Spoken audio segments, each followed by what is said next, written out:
My topic is things I hate to read in optics but must know in today's practice. So we're tracing the path of light from the eye onto the optic nerve and then the brain. And as you know, the eye will consist of the focusing or the refracting systems and the light receptor systems. So we start off with the path of the light as it enters through the cornea.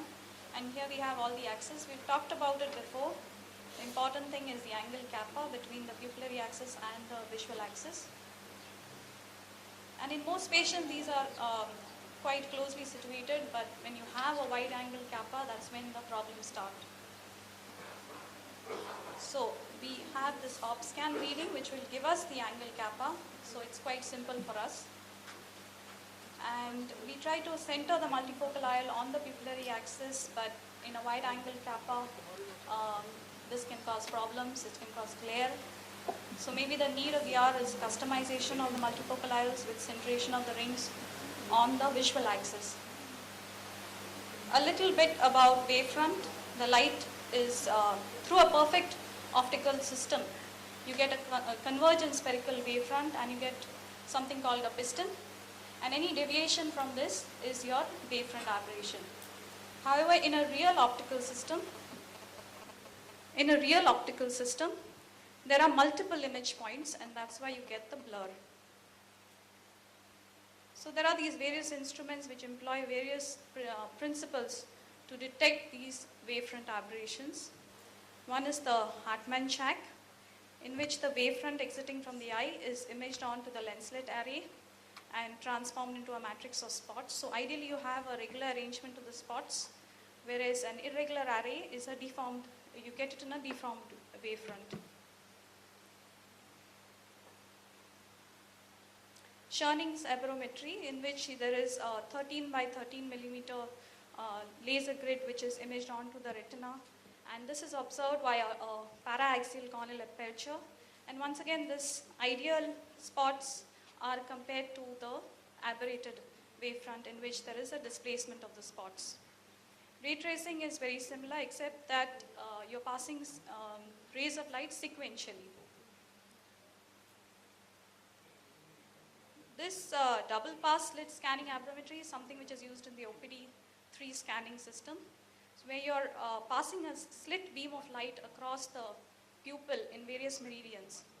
And there's a time lag, and this time lag is used to know the aberration in the system. So this is a time-based aberrometer as compared to the others.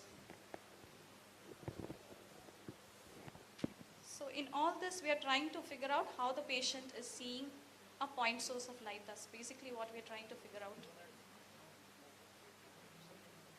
And the wavefront data has to be interpreted using these mathematical equations, which is basically Zernike and Fourier. So Frits Zernike was a Dutch mathematician who developed the diffracted wavefront in phase contrast microscopy. So there are these equations which are used to know the Zernike shape. The important thing here is the M or the F, or the angular frequency, and the radial order. Radial order is basically your first order, second order, third order, something like that. So what are Zernike polynomials? It is just a pictorial representation of the wavefront data to represent the aberrations. For example, this is a case of a spherical aberration. So this is the pictorial representation of that particular aberration. It's also called the Mexican hat pattern because it's got the central peak and the periphery, it's a depression and then it picks up. So just how the image is reconstructed. So we are trying to image that point source of light, and this is the analogy that we like to use. It's like the 6 blind people who are like trying to figure out what this is, and they think, like some of them are thinking it's a trunk of a tree or a rope or a fan or a wall. Similarly, we are trying to image that point source of light, and we can talk in terms of all these things: PSFs, phase transfer functions, MTFs, contrast forms. And all we are trying to describe is that point, how the patient will appreciate that point source of light. I think Dr. Rohit has already spoken a lot about this. So if you see the Zernike polynomials, the first order and the second order are easily corrected with your lenses, whereas the others are not amenable to lenses. So how does the wavefront assessment occur? The Hartmann-Shack wavefront data is used and the Zernike algorithm is applied, and with that you get the Zernike shape to the final wavefront. So this is how the patient will appreciate in the various aberrations, or how a point source of light will appear with each of these aberrations. So another method of describing the wavefront of the eye is by the Fourier analysis. It uses the sine waves to build the wavefront. So basically you have the Hartmann-Shack data, which is analyzed by the Fourier method, and the sine waves are added to create the shape. So once again, all that we're trying to do is know how the point source of light is appreciated by the patient.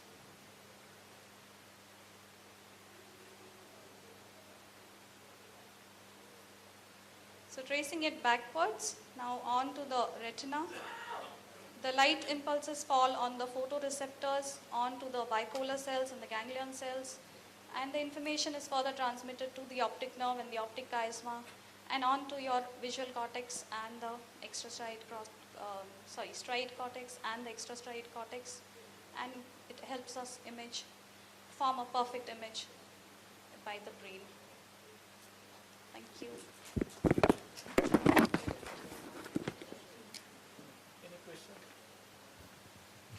Any questions? Dr. Rohit, you want to add anything? Dr. Sujal? The only thing is, sir, if you have any idea which would be a better version of analyzing, because we all have used Fourier and this one.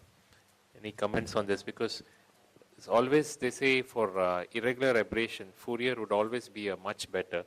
But the difficulty of Fourier way of algorithm is that it's much difficult to, mathematically more difficult than the Zernike. Zernike is fit in all our machines because Zernike is much easier way of representing than the Fourier.